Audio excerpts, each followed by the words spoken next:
The year was 1936, and the British Empire had an unusual rule. If a man wanted a government posting, he first had to master a foreign tongue. That's how a young officer named John found himself on a narrow boat cutting through the green silence of a remote jungle in Borneo, his whole life packed into a single leather bag. He was met at the river's edge by a local man named Balan, who guided him through dense trees to the district officer, a weathered Englishman named Henry. "Plenty of men had better options," Henry said, pouring 2 glasses of warm whiskey. "Why'd you choose the hardest posting on the map?" John answered quietly. His father had served here. He wanted to understand the man his father had been. The village welcomed him the way water welcomes a stone, surrounding him completely. There was a ceremony, a fire, the smell of wood smoke, and something sweet fermenting in clay pots. And then she appeared. Her name was Salima. She moved like the river itself, unhurried, inevitable, impossible to look away from. She placed a woven garland around his neck, her fingers brushing his collarbone, her eyes holding his just a heartbeat longer than necessary. John felt something shift deep in his chest, something he didn't yet have a name for. The next morning, Henry told him matter-of-factly that Salima would be his language companion, living with him, teaching him the local tongue from the inside out. The arrangement had a name, a sleeping dictionary. Salima herself had agreed. Her own mother had once served the same role. John protested. Where he came from, this wasn't how things were done. Salima simply looked at him with quiet amusement, set down her bag and began arranging the small house as if she'd always lived there. The first weeks were a careful dance. She would lean across the table to point at something in his notebook, her hair falling forward, and he would move just slightly away. She would catch him watching her in the evenings and say nothing, only smile to herself. He made himself busy with vocabulary lists and grammar rules while she sat in the lamplight and watched him pretend he wasn't watching her back. Then one night, she sat beside him and began teaching him the local words for parts of the body, her fingers tracing lightly along his forearm as she named each one in her language, then waited for him to repeat it. Her touch was unhurried, educational, deliberate. By the time she reached his shoulder, neither of them was thinking about vocabulary anymore.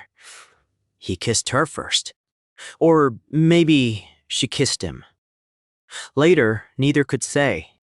What followed was something John had no words for in any language, a kind of happiness that felt reckless and inevitable at the same time. Mornings, she would already be awake when he opened his eyes, watching the jungle light move through the cracks in the walls. Evenings, she taught him to cook over an open fire, her body pressed warm against his back as she guided his hands. She made him brave in small ways. She made him laugh at himself. She taught him that there were forms of knowledge that could never be found in any book. But she was also practical, in the way that people are when they've learned not to want too much. One night, she slipped out of bed before dawn, and when he asked why, she explained the tribal rule. 5 mornings waking beside someone meant a formal engagement. She didn't want to trap him into something neither of their worlds would allow. "I'm already trapped," he said. "I just don't mind anymore." She pressed her forehead against his and said nothing. The months passed the way all the best months do, too quickly and only understood in retrospect. They went on dangerous journeys together, uncovering slow poisonings in a downriver village, facing armed men in the dark.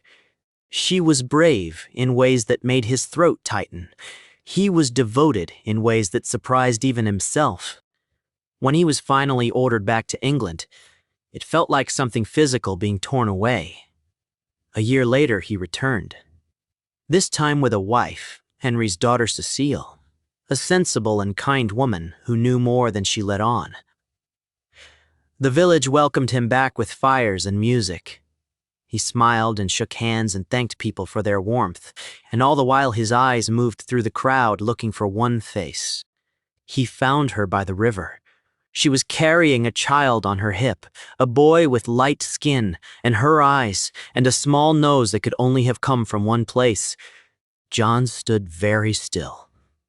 That night, he went to her in secret. He held his son for the first time in the dark. The boy's squirming and curious, and something cracked open inside him that could never be sealed shut again. When Cecile found the letter he'd written to Salima, a letter of goodbye, of impossible apology, she read it all the way through and then set it gently on the table. "Go," she said simply. "You are carrying my child," he said. "And you are carrying her," she replied. "I'd rather raise mine alone than watch you disappear slowly right in front of me." He held her hands for a long time. She was better than he deserved. He knew that. He ran.